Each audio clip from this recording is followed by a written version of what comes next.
요한복음 14장 16절 한번 볼게요. 내가 너희를 구하겠으니 그가 또 다른 보혜사를 너희에게 주사 영원토록 너희와 함께 있게 하리니 18절까지 그는 진리의 영이라 영이라 세상은 능히 그를 받지 못하니 이는 그를 보지도 못하고 알지도 못합니다.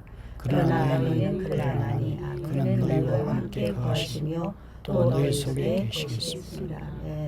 내가 너희를 고아와 같이 버려두지 아니하고 너희에게로 오리라. 아멘. 하나님의 말씀이 영이시고 보혜사시고 진리시고 생명이기 때문에 그분 안에 있으면 우리가 더 이상 고아가 아니죠. 더 이상 과부가 아닙니다.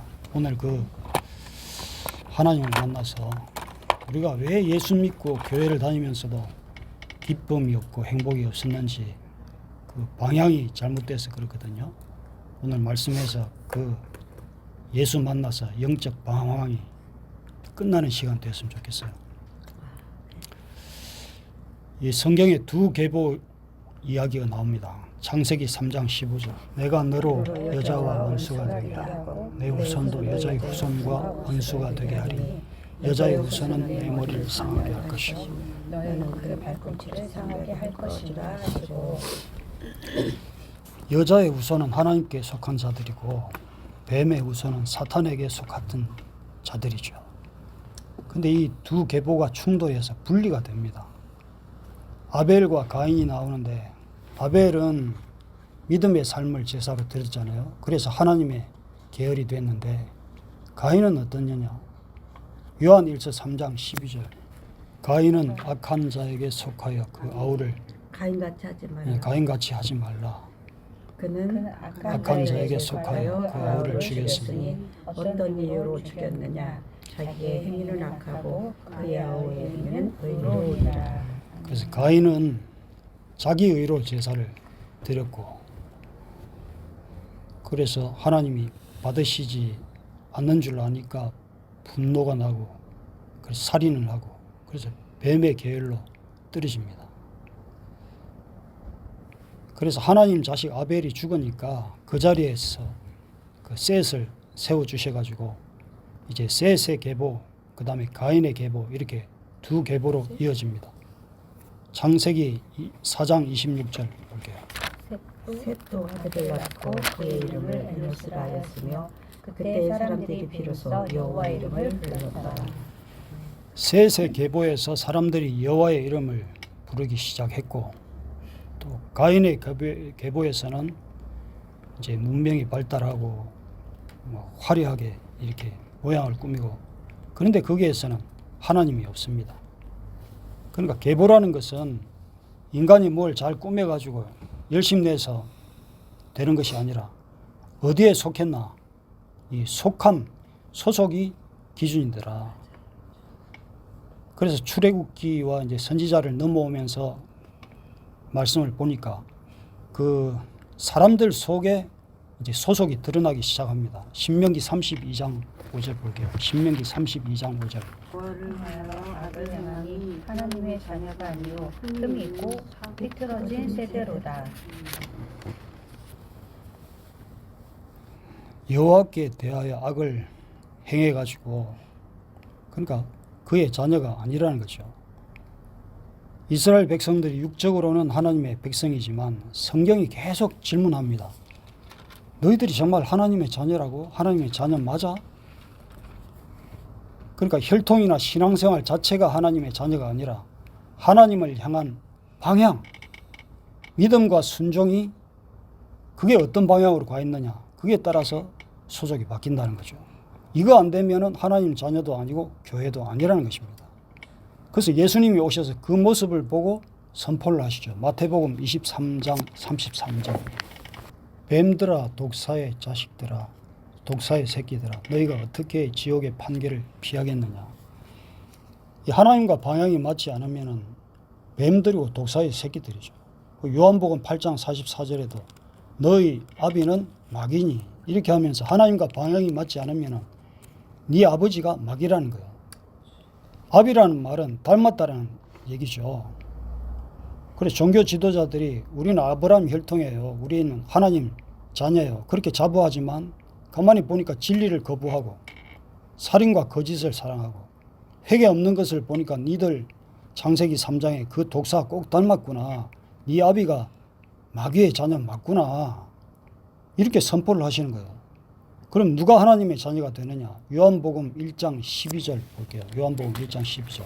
영접하는 자 곧 그 이름을 믿는 자들에게는 하나님의 자녀가 되는 권세를 주시니 이는 혈통으로나 육정으로나 사람의 뜻으로 하지 아니하고 오직 하나님께로부터 난 자니라. 그러니까 하나님 자녀의 기준은 믿고 거듭나서 하나님 닮아서 하나님과 하나 돼야 하나님 소속이 되고 하나님께로부터 난 자들이 된다라고 말씀하십니다. 그래서 신약에서 두 자녀를 명확하게 구분을 해주십니다. 요한 1서 3장 8절 죄를 짓는 자는 마귀에게 속하나니 마귀는 처음부터 범죄함이라.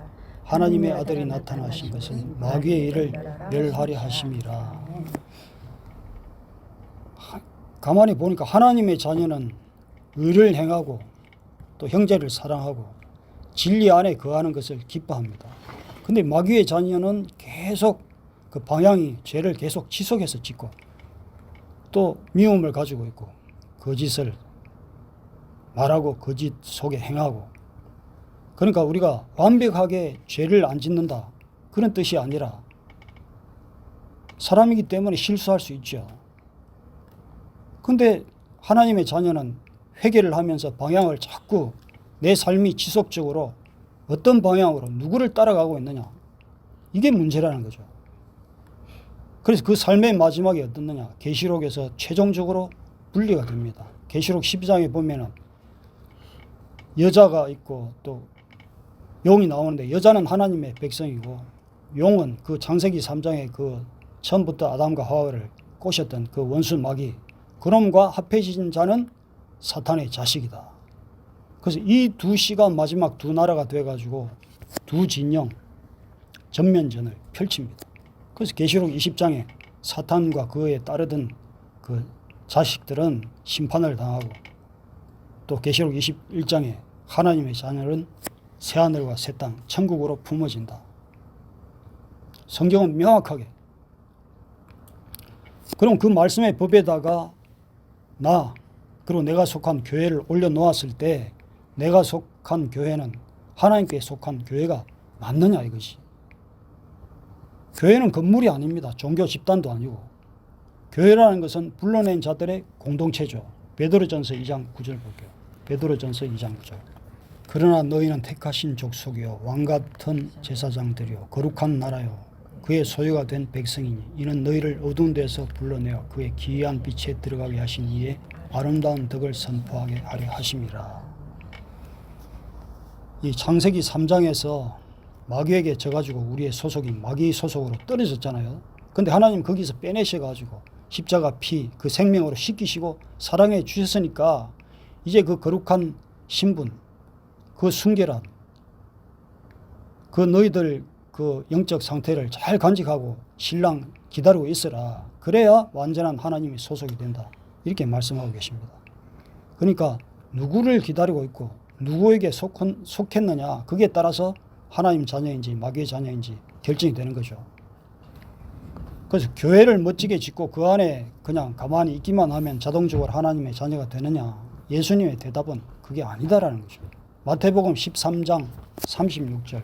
이에 예수께서 무리를 떠나서 집에 들어가시니 제자들이 나와 이르되 밭에 가라지의 비유를 우리에게 설명하여 주소서. 대답하여 이르시되 좋은 씨를 뿌리는 이는 인자요 밭은 세상이요 좋은 씨는 천국의 아들들이요 가라지는 악한 자의 아들들이요 가라지를 뿌린 원수는 마귀요 추수 때는 세상 끝이요 추수꾼은 천사들이니 그런즉 가라지를 거두어 불에 사르는 것이 세상 끝에도 그러하리라.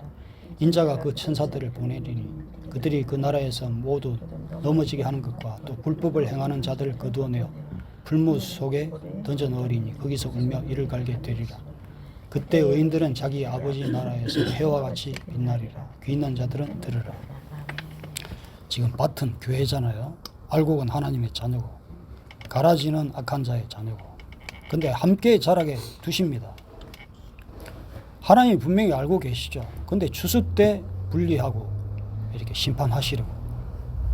이 왼쪽에 지금 이가 빠지고 혀가 그 이 빠진 자리에 자꾸 닿으니까, 안 그래도 말 주변도 없는 사람이 이 혀가 자꾸 걸리니까 말이 더 안 되네. 그래서 지금 내가 지금 알고 하나님의 자녀 맞나? 이걸 우리가 잘 분별해야 됩니다. 하나님 자녀 되는 것은 스스로의 소속감이나 어떤 인간 조직에 속한다고 되는 것이 아니라, 갈라디아서 3장 29절에 너희가 그리스도의 것이면 곧 아브라함의 자손이요 약속대로 유업을 이을 자니라, 이렇게 말씀하셨거든요. 우리가 그리스도의 것이라면 그러면 약속대로 유업을 이어받으리라. 그래서 오래 믿었다고, 우리가 그 유대인들처럼 우리 조상이 아브라함이거든요. 그래서 아브라함 조상이라고, 아브라함이 그 후손들이라고 자동적으로 하나님 자녀가 되는 것이 아니라, 오직 하나님 말씀만 믿고 따르고 있느냐 없느냐, 거기에 따라서 하나님 자녀나 마귀 자녀냐, 이게 결정이 된다는 거죠. 근데 왜 교회 안에 독사의 자식들이 있을까요? 하나님이 거기다 독사의 자식을 두신 것이 아니라 스스로 그쪽으로 끌려가서 자기네들 스스로가 독사의 자식들이 됐지, 하나님이 뭐 고약하게 독사의 자식을 두신 것이 아니라. 그래서 그 창세기 3장의 그 용뱀의 역사가 교회 내부에 침투했는데, 그걸 지네들 스스로 받아들여가지고 그렇게 된 거예요.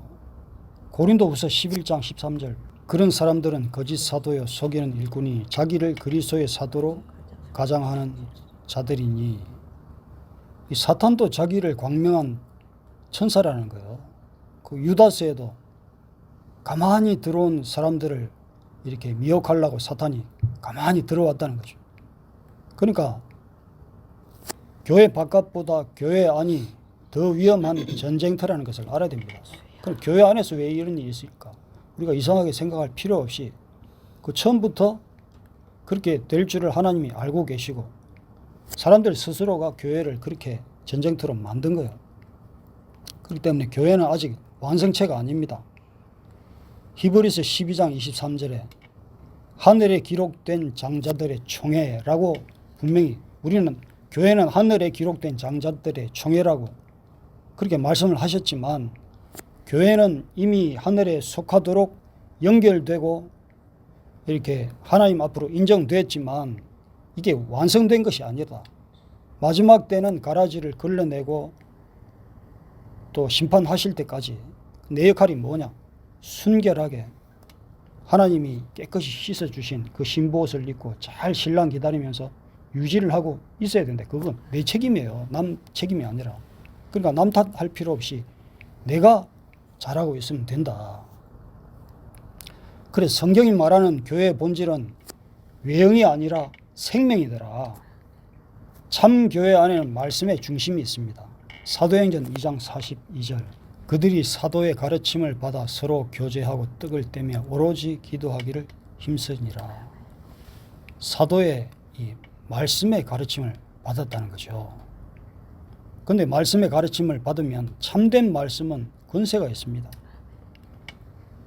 그러니까 권세라는 것이 뭐 귀신아 물러가라 해가지고 뭐 악한 것이 떠나가고 그런 게 아니라, 우리가 여기서 귀신아 떠나가라 그렇게 안 했는데 오직 그냥 말씀 붙잡고 이렇게 씨름하고 있으니까 영이신 말씀이 들어오셔가지고 찔러 쪼개 부수시고, 그래서 말씀 듣다가 여기서 회개가 일어나고 치유가 일어나고 삶이 바뀌고 기쁨이 넘쳐나고 이런 일이 있더라고요. 그러니까 참 교회 안에는 말씀이 중심이 되면 되는 거예요. 그 다음에 참 교회 안에는 성령의 다스리심이 있습니다. 고린도전서 12장 3절, 그러므로 내가 너희에게 알리노니 하나님의 영으로 말하는 자는 누구든지 예수를 저주할 자라 하지 아니하고 또 성령으로 아니하고는 누구든지 예수를 주시라 할 수 없느니라.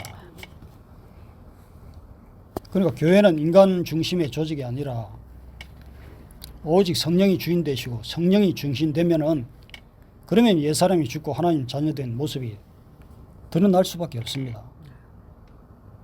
그 다음에 참 교회는 십자가가 중심이죠.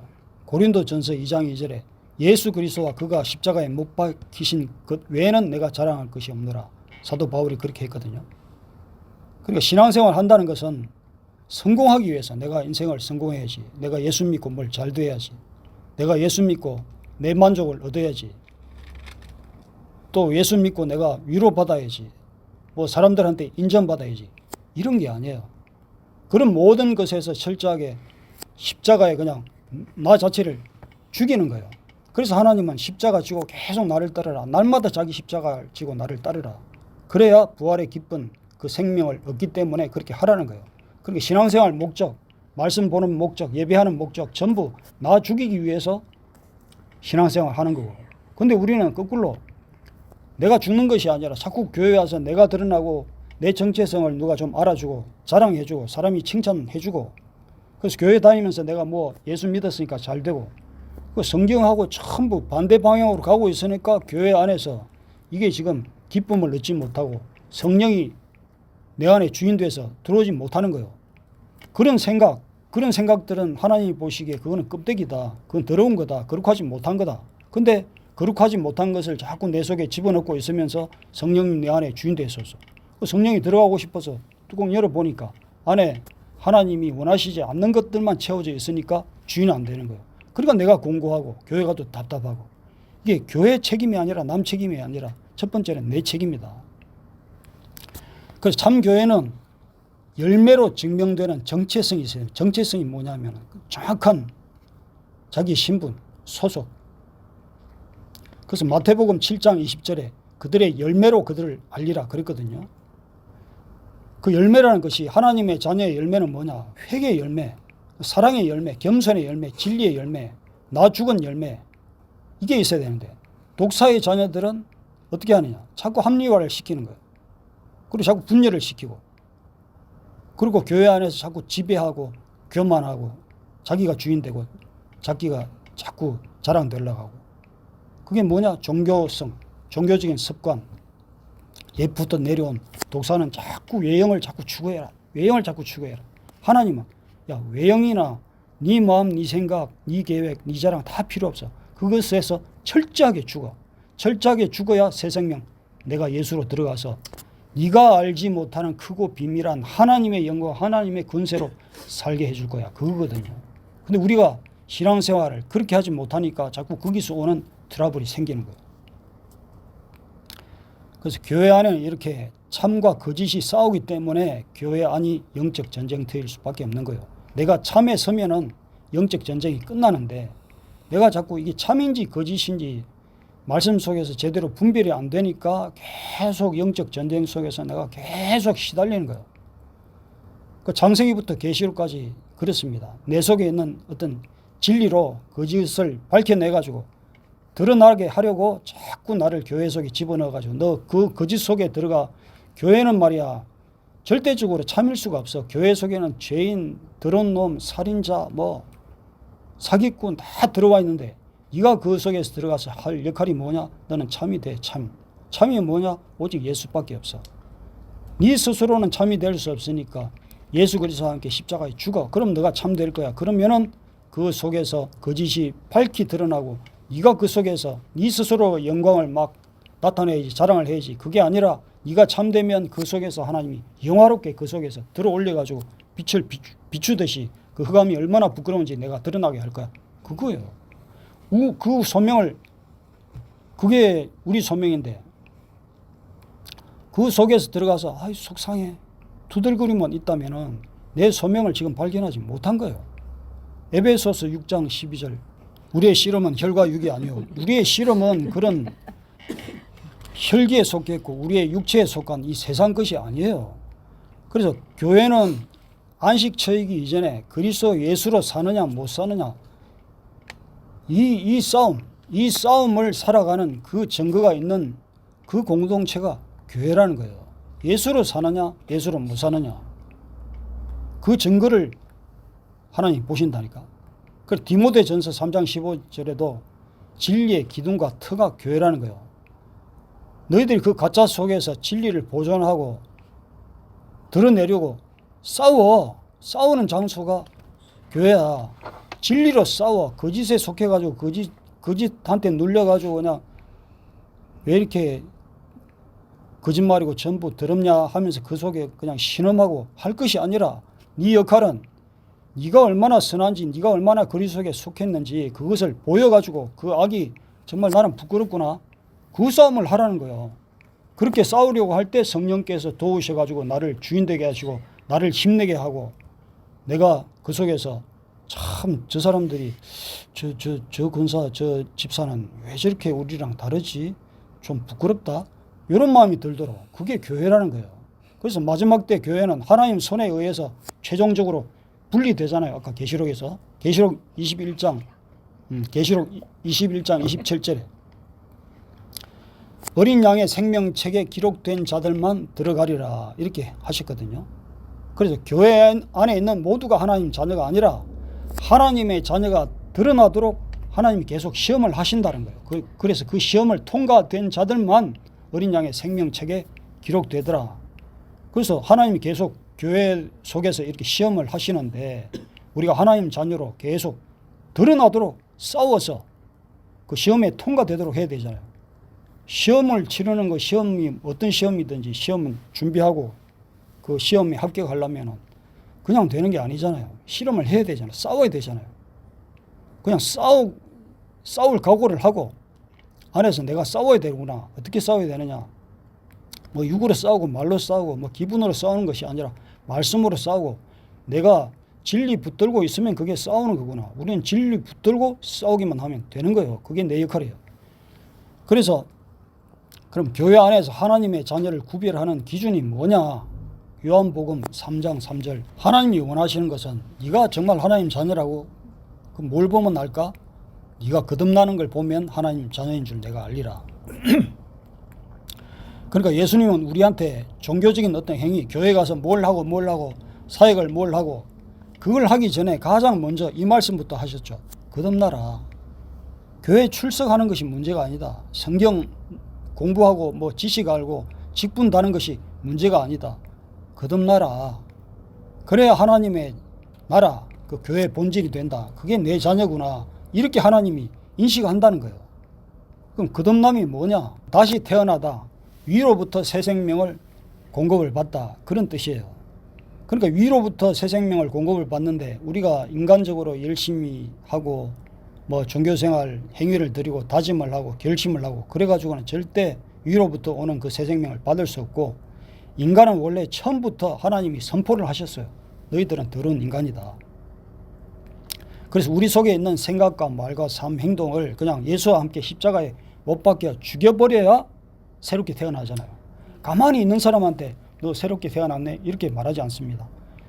죽은 다음에 부활해야 그렇게 새롭게 태어나잖아요. 예수 안에서 함께 죽고 함께 부활해야 그게 새 생명이 되는 거예요. 그러니까 내가 새 생명이 되려면 첫 번째는 가만히 내 옛사람 가만히 놔두고 교육받고 훈련받고 열심히 하고 이래가지고 새 생명이 절대 안 되고 그 자체 아예 내 생각 말과 삶을 아예 십자가에 그냥 나는 없습니다. 죽여버려야 새 생명이 된다. 근데 이제 착한 사람들이 많아요. 착하니까 뭐 저 사람은 죽일 것이 없네. 근데 착한 것 같아도 가만히 보면은 원래 가지고 있는 고집스러운 옛사람들이 있습니다. 그 착하다고 죽일 것이 없다면은 예수님이 다시 오실 필요가 없죠. 왜냐? 성경 공부 잘하고 생각을 계몽시키고 저 사람 잘 이렇게 그 교회에서 봉사하고 뭘 열심히 하게 해가지고 그 사람 잘 관리하고 그럼 그 사람 이제 종족 번식 할 거 아니에요. 그럼 종족 번식하면 그 사람들 종족 번식 잘 이렇게 몇 사람 해가지고 해놓으면 한 100년 지나고 200년 지나면 하나님 나라 잘 완성되겠네. 천국 만들면 되겠네. 그렇다면 예수님이 오셔서 굳이 십자가에 달릴 필요가 없죠. 그런데 하나님 보실 때는 인간들이 전부 근본적으로 독사 체질이더라. 그래 아무리 지식 갖추고 모양 갖추고 행동을 이렇게 갖춰도 십자가에 완전히 인간은 죽어야 끝이 나기 때문에 그래서 죽이시는 거예요. 이걸 부인하면 십자가를 못 오가고 하나님을 못 오가는 것이죠. 그래서 인간 수준 가지고는 안 되고 성령이 오셔가지고 인간을 완전히 그냥 둘러엎고 죽이셔야 이게 끝이 난다. 그럼 성령이 무슨 일을 하시느냐? 옛 소속을 죽이시고 새 소속으로 바꾸시는 거예요. 로마서 8장 9절. 그리스도 우리 속에 성령 대신 그분의 영이 없으면 우리가 그리스도의 사람, 하나님의 사람이 아니라는 거죠. 왜 이렇게 됐느냐? 전에는 우리는 아담 안에 있었잖아요. 전부 모든 사람이 아담 안에 있잖아요. 육에 속했다는 거죠. 그럼 영원한 그 체질은 영원한 사망일 수밖에 없다. 그 율법을 주시는 것은 너희들이 얼마나 그 영원한 사망이냐, 너희 그 자체가 얼마나 죄 덩어리냐, 그걸 발견하려고 율법을 주신 거죠. 근데 예수 그리스도가 오셔가지고 예수 안에 우리를 집어넣으시니까 성령에 속해가지고 영원한 생명에 거하더라. 그래서 우리 속에 그리스도의 영, 성령이 주인 돼서 들어오셔야 우리가 영원한 생명, 그 기쁨, 그 축복, 그 감사로 살게 되는 거예요. 근데 우리가 자꾸 뭘 행동해가지고 뭔가를 표현해가지고 사람한테 인정을 받으려고, 그리고 남 행동하는 거 보고 참 저 사람 행동하는 거 보니까 참 기쁘네, 내가 위로가 되네. 성령은 그걸 원하시지 않고, 그런 행동보다는 성령이 들어오셔가지고 나한테 이렇게 하기를 원하시는 것은 주인을 바꿔주시기를 원하십니다. 내가 네 속에 들어가서 주인 되면 끝나. 근데 너 왜 교회 속에서 그러고 사냐? 오늘도 성령은 그렇게 우리한테 물으십니다. 그래서 성령은 정체성을 중요하게 생각하신다. 우리의 소속. 그래서 로마서 8장 16절에 성령이 친히 우리의 영과 더불어 우리가 하나님의 자녀인 것을 증언하시나니, 우리 속에 들어오셔가지고 우리를 하나님의 자녀로 소속을 바꾸시고 신분을 바꾸시려고 우리 속에 들어오신다는 거죠. 그럼 외부로부터 너 하나님 자녀네 이렇게 아무리 인정받아도 소용없고, 너 직분 보니까 참 그동안 신앙생활 잘했네, 너 하나님 자녀 맞아? 절대적으로 그렇게 인정될 수도 없고, 우리 속에 내적으로 성령께서 들어오셔가지고 내 속에 있는 성령께서 내가 네 안에 살아보니까 너 참 거룩하네, 너 하나님 자녀 맞아, 이렇게 증언을 해주셔야 그게 진짜 하나님 자녀가 된다는 거예요. 그래서 성령이 주인 되면은 하나님 자녀 된 그 어떤 내적 변화가 분명히 있게 됩니다. 성령이 주인 됐다면. 내가 하나님 자녀라는데 내적으로 변화가 안 돼서 이건 껍데기야. 근데 성령이 주인 됐다면 분명히 우리 속에 내적 변화가 있어요. 뭐가 어떤 변화가 있나? 죄에 대한 어떤 감각적인 변화가 있습니다. 요한일서 3장 9절에 하나님께로부터 난 자마다 죄를 짓지 아니하나니, 이게 죄를 안 짓는다고 했는데 죄를 전혀 안 짓는 것이 아니라 우리가 인간이기 때문에 자꾸 실수하고 죄를 지을 수 있어요. 근데 하나님 뜻이 아닌데 내가 죄를 지었네? 그러면은 우리가 평안할 수가 없어요. 자꾸 찔려가지고 자꾸 회개할 수밖에 없고.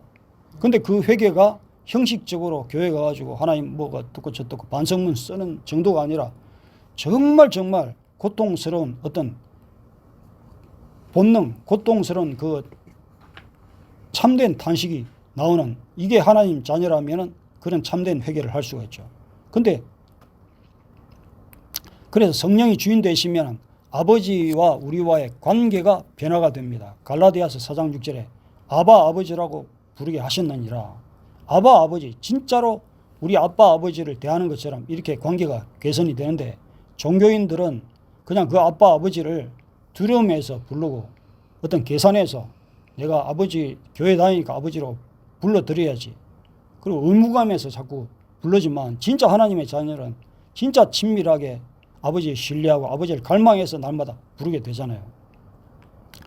그리고 성령이 주인 되시면 진짜 그 아버지를 사랑하기 때문에 아버지가 원하는 삶을 내가 뭐 율법적으로 드려야지, 교회 다니니까 이만하니까 내가 권사니까 이 정도는 해야지, 이게 아니라 진짜 아버지를 대하듯이, 옆에 사는 아내를 대하듯이 그렇게 사랑으로 대할 수밖에 없는. 근데 독사의 자식들은 어떻게 하나? 예수님의 책망은 항상 그 독사의 자식들. 근데 아까 성경을 읽어보니까 그 독사의 자식들이 누구냐? 제일 대표적인 인물들이 종교 지도자들이 독사의 자식들이 되더라는 거죠. 왜 그러냐? 이 가식적으로 종교생활을 해요. 안과 밖이 다르다는 거지. 그리고 그 종교 지도자들은 이 양들을 자꾸 통제하고 억압합니다. 그러면서 사람 위에 자꾸 군림하죠. 그러면서 회개가 없습니다. 자기 의가 앞서고, 그리고 판단하고 정죄해요. 진짜 한 가족이라고 생각한다면 우리가 형제끼리 어떤 잘못을 저질렀다든지 진짜 아버지가 자식들을 바라볼 때 판단하고, 물론 나쁜 짓을 하면 회초리 때릴 때도 있지만 잘못을 하면 사랑해주고 안아주고 이렇게 하지, 무조건 그냥 판단하고 정죄하고 하는 것은 자식이 아니기 때문에, 가족이 아니기 때문에. 그래서 사랑이 없잖아요. 좋은 것은 자기가 몽땅 배불리고 남한테 무거운 짐 지우고, 이게 독사의 자식들의 특성입니다. 그런데 그런 악행보다 더 문제는 하나님의 생명이 그들 속에 없다는 것이 문제죠. 그래서 이 말씀이 정확하게 그 독사의 자식인지 하나님의 자식인지 정확하게 분별을, 기준을 주십니다. 마태복음 7장 21절 읽어볼까요? 나더러 주여 주여 하는 자마다 천국에 들어갈 것이 아니요 다만 하늘에 계신 내 아버지의 뜻대로 행하는 자라 들어가리라. 이 말씀에서 정확하게 분별을 주시는데, 천국 가는 기준이 어떤 말이나 어떤 신분이나 은사나 사역의 크기나 뭐 내가 하는 열심이나 이게 기준이 아니더라. 참 기준이 뭐냐? 요한복음 10장 27절에 내 양은 내 음성을 들으며 나는 그들을 알며 그들은 나를 따르느니라. 관계가 중요하다. 순종의 방향이 중요하다. 어떤 행위가 아니다 라고 계속 말씀하시죠. 고린도전서 11장 19절에도 교회 안에 이단이 많다고 말씀을 하시는데, 교회 안에 이단이 분벌되는 것은, 교회 안에 이단이 왜 있냐, 왜 그 교회 안에 독사의 자식들이 있지, 그것은 내가 얼마나 참된 하나님의 자녀인지 그것을 분별해 주려고 하는 하나님의 어떤 뜻이고 하나님의 그 인도하심이에요. 그러니까 교회 안에 왜 저렇게 나쁜 인간들이 많지, 교회를 다닌다고 하는데 왜 저러지 할 필요 없이, 내가 진짜 하나님의 자녀로 살면 하나님이 네가 그렇게 하나님의 자녀야, 네가 그렇게 하나님의 순종하는 것을 내가 기뻐하셔, 이 칭찬 주시려고. 그리고 교회 안에서 사람들이 하는 걸 보고 투덜거리거나 불평할 필요가 없다는 거죠. 근데 다른 사람들은 그 속에서 재밌게 다니고 불편이 없는데 왜 나는 자꾸 교회 안에 교회 다니면서 불편하고 혼란스럽지? 그러니까 그 혼란의 목적을 반드시 알아야 된다. 그것을 통해서 나를 참된 자녀로, 그것을 그렇게, 교회는 그렇게 해서 안 돼. 교회는 참을 찾아야 돼. 진리를 찾아야 돼. 나를 자꾸 진리 찾게 만드시려고. 그래서 내가 그 속에서, 거짓 속에서 참으로 분별시켜 주시려고 하는 하나님의 은혜다, 은혜. 그래서 시험의 목적은 자꾸 내 정체성을 드러나게 하고 나를 자꾸 그 거짓에서 분별하고 갈라지게 해주시려고. 그래서 하나님 그걸 주시는 거예요. 혼란과 시험을 통해서 내가 진리편에 설 수 있게 하시려고. 그러니까 우리는 그런 걸 보면서 참 내가 이렇게 그래도 진리를 따르게 하고 이게 진리에 대한 갈망이 있구나, 이걸 감사하고 찬양하면서 그냥 순종만 드리면 되는 거예요. 그게 하나님의 뜻이니까. 그래서 교회는 사람들을 하나님의 자녀로 만드는 곳이 아니에요. 교회가 이렇게 말씀 잘 가르치고 또 이렇게 잘 양육하면 하나님의 자녀 만들 수 있겠지. 죄인들이 들어왔을 때 하나님의 자녀로 바꿔줄 수 있겠지. 저는 그렇게 할 줄 알았거든요. 그런데 말씀을 읽고 요즘 계속 깨달은 게 뭐냐면 내가 할 수 있는 게 아니더라. 이미 하나님의 자녀들로 택하신 사람이 있어요. 이미 하나님의 자녀로, 우리 눈에는 모르지만 이미 그 속에 하나님의 자녀들로 만들어진 사람이 있어요. 말씀을 전하고 양육을 하다 보니까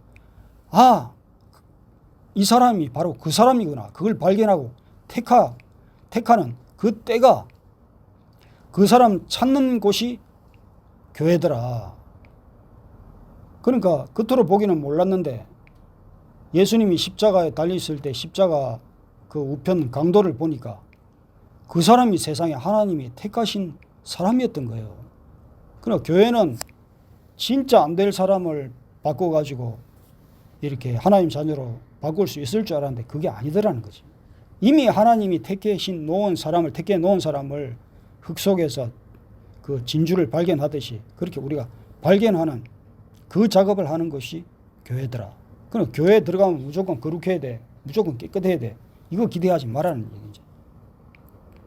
그런데 그 진짜 하나님의 자녀를 발견할 수 있는 것은 내가 겪어보니까 내가 하나님의 자녀가 얼마나 빨리 되느냐, 내가 얼마나 거룩해졌냐. 그렇게 내가 거룩해졌을 때 그 하나님의 자녀가 발견이 되더라고요. 그리고 그 교회가 진짜 하나님의 말씀하시는 교회답게 이렇게 정말 십자가 따르고 순종하고 이런 교회가 돼갈 때 그 교회가 진짜 하나님의 참 교회가 되는 거지. 교회만 짓고 교회만 만들어 놓으면 그것이 하나님이 원하시는 교회가 되는 게 아니더라라는 것을 요즘 제가 많이 깨닫습니다. 그럼 나는 교회 안에서 지금 누구로 살고 있느냐? 하나님 자녀인가? 이 마귀의 자녀인가? 성경은 그 분별을 자꾸 요구를 하세요. 우리 속에. 고린도후서 13장 5절 볼게요. 너희는 믿음 안에 있는가? 너희 자신을 시험하고 너희 자신을 확정하라. 예수 그리스도께서 너희 안에 계신 줄을 너희가 스스로 알지 못하느냐? 그렇지 않으면 너희는 버림바 되리라. 이 성경이 요구하는 질문은 방향입니다. 방향. 내가 교회에 얼마나 오래 다녔지? 이만하면 되나? 그것도 아니고. 내가 어떤 직분을 맡고 있지? 그것도 아니고. 내가 어떤 인간 목사한테 지금 또 사람들 무리 속에서 사람들한테 칭찬받고 위로받고 있지? 이게 참 하나님의 위로네. 그것도 아니라는 거예요. 하나님이 원하시는 것은 네 삶의 주인이 누구냐? 그걸 묻는다는 거예요. 그래서 성경의 질문은 항상 네가 지금 누구를 찾고 누구로 만족하고 있느냐? 누구 속에서 네가 소속되어 있느냐? 네 속에 주권자가 누구냐? 이걸 묻는다는 거예요. 그러니까 교회 속에서 우리가 사람 속에서 위로받고 내가 직분이 내가 다니는 교회가 얼마나 분위기가 좋느냐? 이것 속에서 만족을 찾고 하지 말아라는 거죠. 하나님은 네 주인이 누군가? 네 속에 주인을 인간 목사로 삼고 있냐? 네 속에 그 만족을 사람들을 삼고 있냐? 이거 버리라는 거죠. 오직 하나님으로 만족하면서 네가 네 자신을 그것을 보면서 네가 예수 그리스도 안에 있느냐? 그것을 네가 네한테 질문해보고 그 속에서 네가 하나님 자녀인가를 발견해 보라는 거예요. 그래서 내 삶이 어떤 자녀인지 내 삶을 보면서 구분을 하라는 거죠. 시편 51장 17절에 하나님께서 구하시는 제사는 상한 심령이라. 내가 지금 무엇으로 내가 마음이 상하지? 내가 내 만족 못 찾아가지고 마음이 상하고 있나? 내가 진짜 내 속에 주인 되신 하나님이 없어가지고 내가 마음이 상하고 있나? 요걸 보면은 내가 진짜 하나님의 자녀인지 아직도 독사의 자식으로 살고 있는지 이걸 분별한다는 거죠. 내가 진짜 하나님의 자녀라면은 내 삶의 이 동력, 내 삶의 기쁨, 희망, 내 삶의 이 방향이 성령께 있는 거예요. 그 독사의 자식들은 자꾸 자기 기준을 찾잖아요. 내가 이래야 되고 이렇게 만족해야 되고 내가 보는 관점에서는 사람들이 나한테 이렇게 해줘야 되고 자꾸 사람한테 핑계를 대지 마. 그 하나님의 자녀는 하나님의 뜻에만 관심이 있는 거예요. 근데 인간적인 사람들, 독사의 자식들은 자꾸 내 유익이 뭐지? 내 의가 좀 드러나야 되는데 사람들 속에서 내가 자랑이 돼야 되는데 요거 찾고 하나님의 자녀는 자꾸 실패할 수 있고 하나님 뜻대로 살지 못하는 것을 자꾸 후회하고 회개하고 내가 지금 사람들이 문제가 아니야. 내가 지금 하나님 자녀대로 말씀 그대로 지금 살고 있느냐 못 살고 있느냐 여기에 따라서 자꾸 찔림이 오니까 회개하기도 하나님 말씀 쫓아가기도 지금 시간이 부족하고 정신이 없는 거예요. 근데 사람들은 자꾸 사람이 자꾸 이렇게 해주는데 기분 나쁘네. 왜 저럴까? 그러면서 자기를 자꾸 정당화시키고 핑계대고 변명한다고 시간 보내는 거예요. 그럴 시간이 없는데 하나님의 자녀들은 자꾸 중심의 감정이 애통해요. 내가 오늘도 하나님 말씀대로 살지. 내가 하나님 기준에 지금 살지 못하고 있는 내 자신을 바라볼 때 너무 애통스럽네. 마음이 가난하고 막 심령이 애통하고 그러니까 팔복 하나님 주시는 복이 온통 거기다 다 쏟아 부어주는데 독사의 자식은 자꾸 사람들한테 당하고 교회에서 당하는 감정이나 요 정적으로 자꾸 인간적으로 그 자꾸 나한테 와닿기 때문에 계속 분노하고 짜증나고 그래서 자꾸 마음이 자꾸 자기 스스로가 자꾸 냉하게 되고 이렇게 되는 거예요. 따뜻해져야 되는데. 그래서 우리가 진짜 하나님의 자녀라면 말씀 앞에 우리가 딱 섰을 때 찔림이 있어야 됩니다. 이 찔림이 있는가 없는가 굉장히 중요한데 그런데 찔림이라는 거 다른 말로 회개잖아요. 그런데 회개도 본질적인 차이가 있습니다. 하나님의 자녀는 어떻게 회개하느냐? 시편 32편에 다윗이 내가 토설을 하지 아니할 때 종일 신음하였나이다. 그럼 내가 하나님의 말씀대로 살지 못한 것을 진짜 생각해 보니까 진짜 내가 하나님의 말씀대로 살지 못하면서도 아닌 척 했던 것을 내가 토하면서 하나님께 토하면서 그럴 때 정말 하나님 앞에 신음하는 이 진짜 회개가 있는 거죠. 그 죄 때문에 하나님과의 관계가 아픈 거예요. 그리고 들키지 않았는데도 괴로운 거예요. 그래서 날마다 주님께 돌아오고 싶은 마음 때문에 그냥 어떻게 하면 주님께 돌아갈까? 그 말씀을 찾아가면서 주님께 돌아간 사람들이 어떻게 돌아갔지? 말씀이 계속 이렇게 말씀 속에서 그 돌아가는 방법을 상고하고. 그런데 독사의 자식들도 회개를 합니다. 회개를 하는데 어떻게 회개를 하느냐? 그냥 진정한 회개가 아니라 그냥 결과가 불편해서 회개하죠. 체면상. 그리고 회개를 했는데 회개를 했을 때 이 사도행전 같은 데 보니까 베드로의 설교를 듣고 회개가 아니라 찔림이 있어요. 딱 찔림이 있는데도 회개를 하는 것이 아니라 도리어 그냥 화가 치밀어 가지고 네가 나를 이렇게 마음에 그냥 찔림을 준다고 에이 성질나 하면서 오히려 화를 내면서 죽이러 달려드는. 왜 그렇게 되느냐? 그 속에 주인이 성령이냐 악령이냐가 중요한 거지. 그러니까 우리가 주인을 잘 만나야 됩니다. 성령이 주인 돼야 진짜 하나님이 원하시는 회개도 되고 하나님이 원하시는 삶도 바꾸고 하나님이 원하시는 이 진짜 맨날 은혜를 받고. 그래서 항상 말씀 앞에 서가지고 나를 점검해 보는 것이 우리의 사역이다. 신앙생활 잘하는 것이 뭐 대단히 밖에 가서 뭐하고 하는 것이 아니라 신앙생활에 이 정말 잘하는 것은 항상 말씀 앞에 서서 네가 내 말을 의식하면서 내 앞에 섰다는 것을 생각하고, 말이 아니라 그것은 하나님이니까 하나님 앞에 네가 서 있다고 생각하고 네 자신을 점검하고 있느냐 없느냐, 이것이 관건이라는 거죠. 히브리서 4장 12절 찾아볼게요. 히브리서 4장 12절. 하나님의 말씀은 살아있고 활력이 있어 좌우의 날선 어떤 검보다 예리하여 혼과 영과 및 관절과 골수를 찔러 쪼개기까지 하며 또 마음의 생각과 뜻을 판단하시나니. 이게 하나님 앞에서, 하나님 말씀 앞에서 나를 딱 비춰봤을 때 이 반응이 정말 하나님을 두려워하고 하나님께 사랑받기를 원하고 하나님 뜻대로 살기를 원하는 사람은 그 반응이 일단 찔림이 오잖아요. 하나님 말씀대로 살지 못하는 것을 그냥 찔리면은 그게 생명이 있어요. 그 다음에 하나님 말씀대로 살지 못하는 데 대한 불편함이 있잖아요. 다른 불편, 사람들 때문에 불편한 것이 아니라 내가 내 자신을 볼 때 정말 불편하네. 그러면 아직 소망이 있는 거예요. 그런데도 하나님 말씀 앞에 나를 발견하고 싶지도 않고 그럴 의욕도 없고, 그렇다면 이 무감격해진 거잖아. 이게 진짜 치명적이다. 이게 가장 위험한 거다. 그래서 항상 내가 하나님 말씀 앞에 서가지고 나를 점검하고 있느냐 없느냐, 이 신앙생활을 하는 것이 굉장히 중요한 거예요. 그 말씀이 나를 깨뜨리고 변화시키고 있느냐, 아니면 내 마음의 말씀을 자꾸 내가 내 마음을 위로해 주는 말이 뭐지? 그런 말씀만 이렇게 골라내서 하고 있다면 이게 위험한 거죠. 그래서 십자가 복음, 이 말씀은 뭐냐면 십자가 복음입니다. 십자가 복음. 십자가 복음은 뭐냐면 네 스스로는 그렇게 네 스스로를 어렵게 할 수도 없고, 네 스스로 종교생활 어떤 사람 속에 들어가서 네가 위로받고 한다고 그것이 네 소속이 달라지고 너한테 진정한 행복이 안 되기 때문에 너는 철저하게 예수 그리스도와 함께 십자가 져라. 십자가 지면은 그 부활의 생명, 그 부활의 영광, 그 부활의 권능, 그 부활하신 예수님으로 오는 그 능력을 너한테 몽땅 주리라.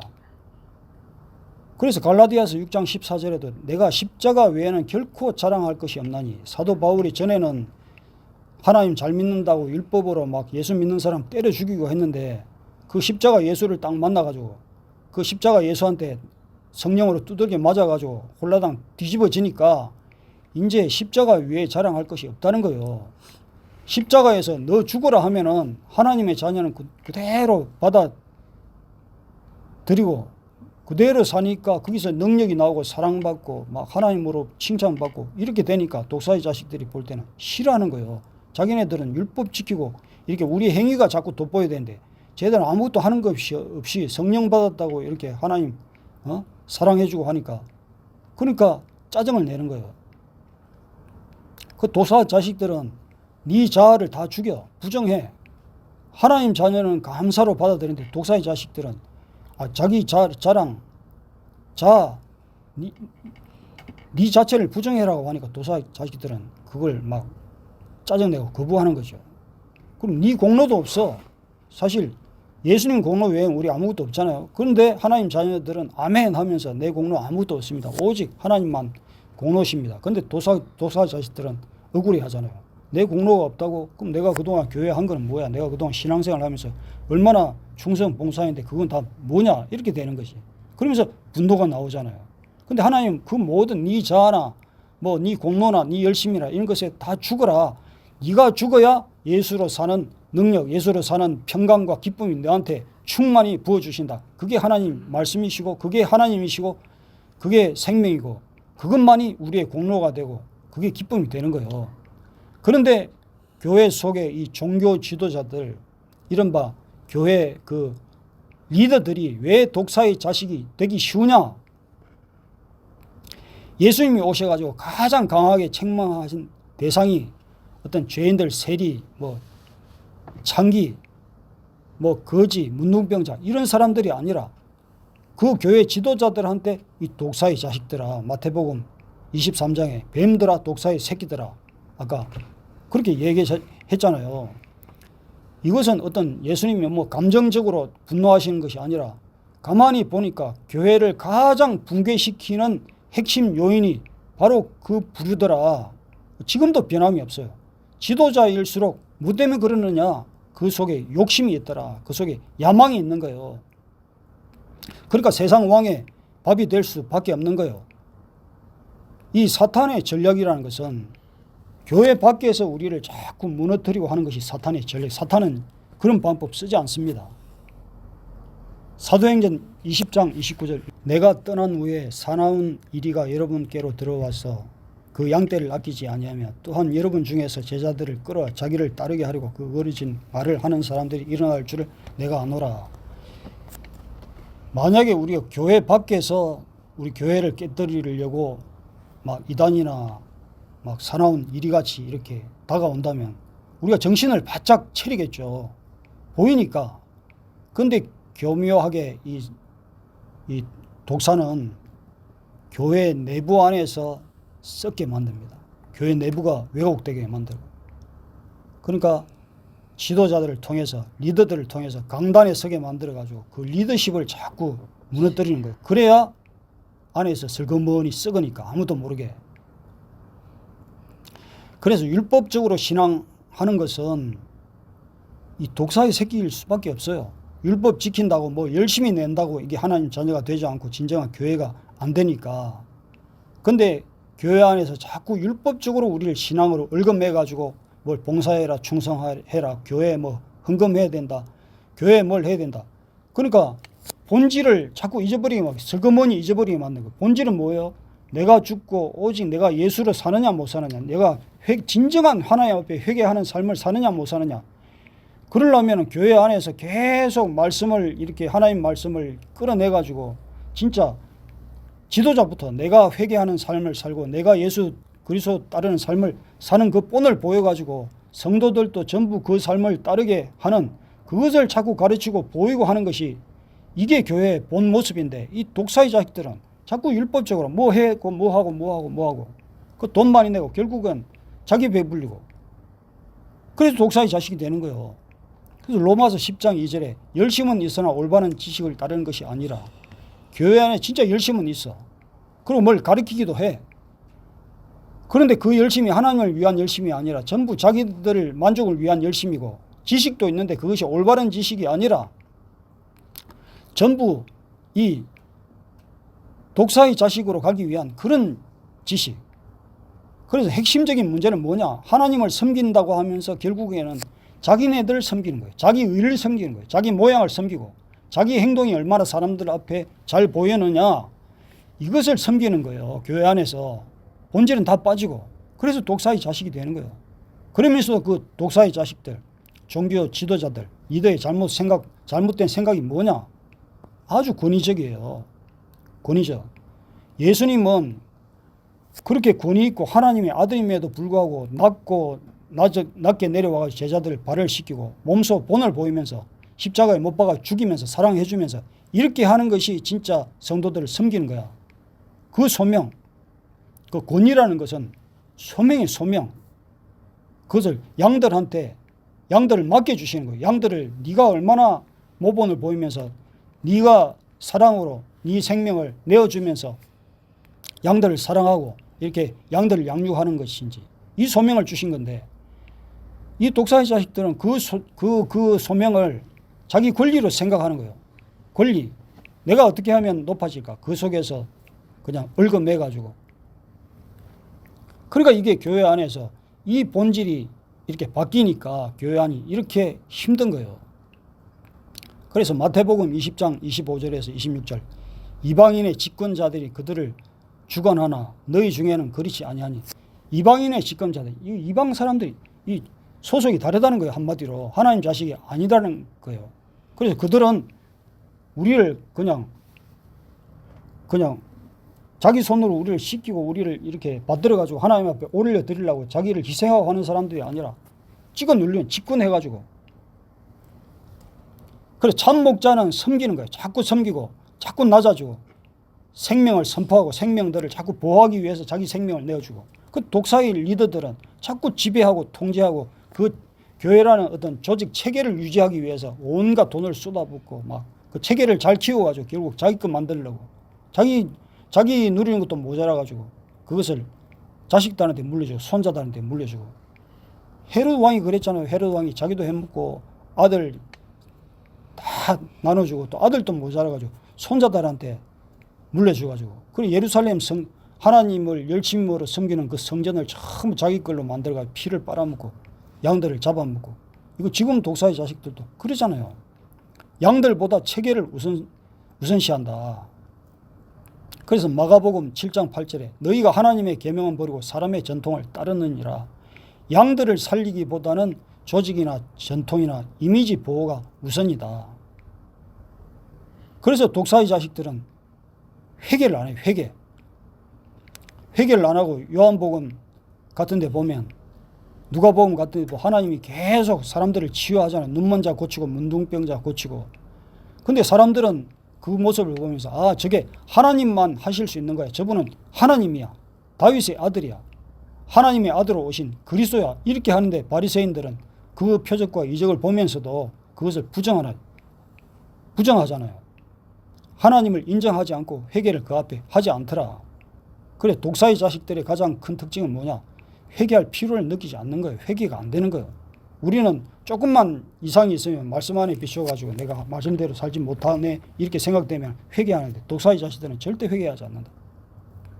그래서 선지자들도 죽이고 예수가 와서도 십자가에 매달고 또 사도들이 계속 말씀을 전해도 핍박하고 사도들도 죽이고. 그래서 이 체계가 교회 안에 하고 있는 지금 이 체계, 옛날에 했던 체계가 그대로 지금 답습되고 있는데도 이 체계는 뱀의 길이고 심판의 길임에도 불구하고 정작 자신들은 절대 우리가 지금 하고 있는 일이 독사의 길이구나, 독사의 일이구나, 절대 그렇게 꿈에서도 의심하지 않고 생각하지도 않습니다.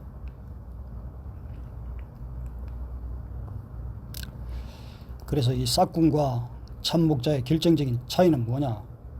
요한복음 10장에 참목자는 양을 위해서 목숨을 걸고 양의 소리를 듣고 양을 위해서 뭘 할까 내어주는데 삭군들은 그냥 위험이 오면 양들 남겨두고 도망가고 숫자로 관리하고 어떻게 하면 잘 통제할까? 그러면 우리가 그런 상황에서 우리 성도들은 어떻게 살아야 되나? 사람을 따르지 말고 하나님의 음성을 분별하고 말씀을 따르세요. 요한복음 10장 27절 볼게요. 요한복음 10장 27절 내 양은 내 음성을 들으며 나는 그들을 알며 그들은 나를 따르느니라. 우리가 직분의 어떤 껍데기나 교회 모양보다는 말씀의 진리를 따랐으면 좋겠어요. 그리고 교회 안에서 진리 때문에 고립되는 것을 두려워하지 마세요. 진리가 아닌데 나는 진리를 따르고 싶은데 왜 진리가 아닌 것 때문에 내가 두려워하면서 거기서 고통받고 그럴 필요가 없다는 거지. 하나님 분명히 말씀하셨습니다. 디모데후서 3장 12절에도 너희가 말씀 진리 따르기를 원하고 경건하게 살고자 하느냐. 그렇다면 너희는 박해를 받을 것이다. 하나님이 이미 말씀하셨죠. 우리가 진리 따르기를 원하고 진짜 말씀 따르기를 원하면 그 사람들이 싫어해가지고 우리를 박해하고 오히려 괴롭히고 한다고 예수님도 다 알고 계세요. 그런데 그 고립되고 우리가 고통받는 것은 교회 안에서 우리가 진리를 찾으려고 하는데 왜 이렇게 괴롭지? 그 하나님 버린 것이 아니라 너희들을 따로 거기서 구별하려고 하시는 하나님의 은혜라는 것을 알아야 됩니다. 그러면 그때 우리가 교회를 떠나는 것만이 해결책이냐? 그건 아니지만 그렇다고 해서 거짓에 머물라고도 하지 않았어요. 계시록 18장 4절에 내 백성아 거기서 나오라고 했거든요. 근데 정말 중요한 것은 어떤 장소를 이동하는 것보다 정말 중요한 것은 내 마음이 내 신앙 내 신앙이 방향을 바꾸는 거예요. 오직 말씀 주님만 따르면 되는 거예요. 하나님 그걸 원하십니다. 그러니까 오늘 내가 교회 속에서 고통받고 있고 괴롭힘을 당하고 있다면 그 괴롭힘 당한 것에 집중할 것이 아니라 내 생각을 내 주인이 어디 있지? 내가 어떤 삶을 들여야지? 이 방향만 바꾸면 그게 행복이 있고 평안이 있는 거예요. 그게 기쁨이 있고 그게 능력이 있는 거예요. 그러니까 하나님이 오늘도 말씀하십니다. 힘을 내라. 심판의 때가 곧 온다.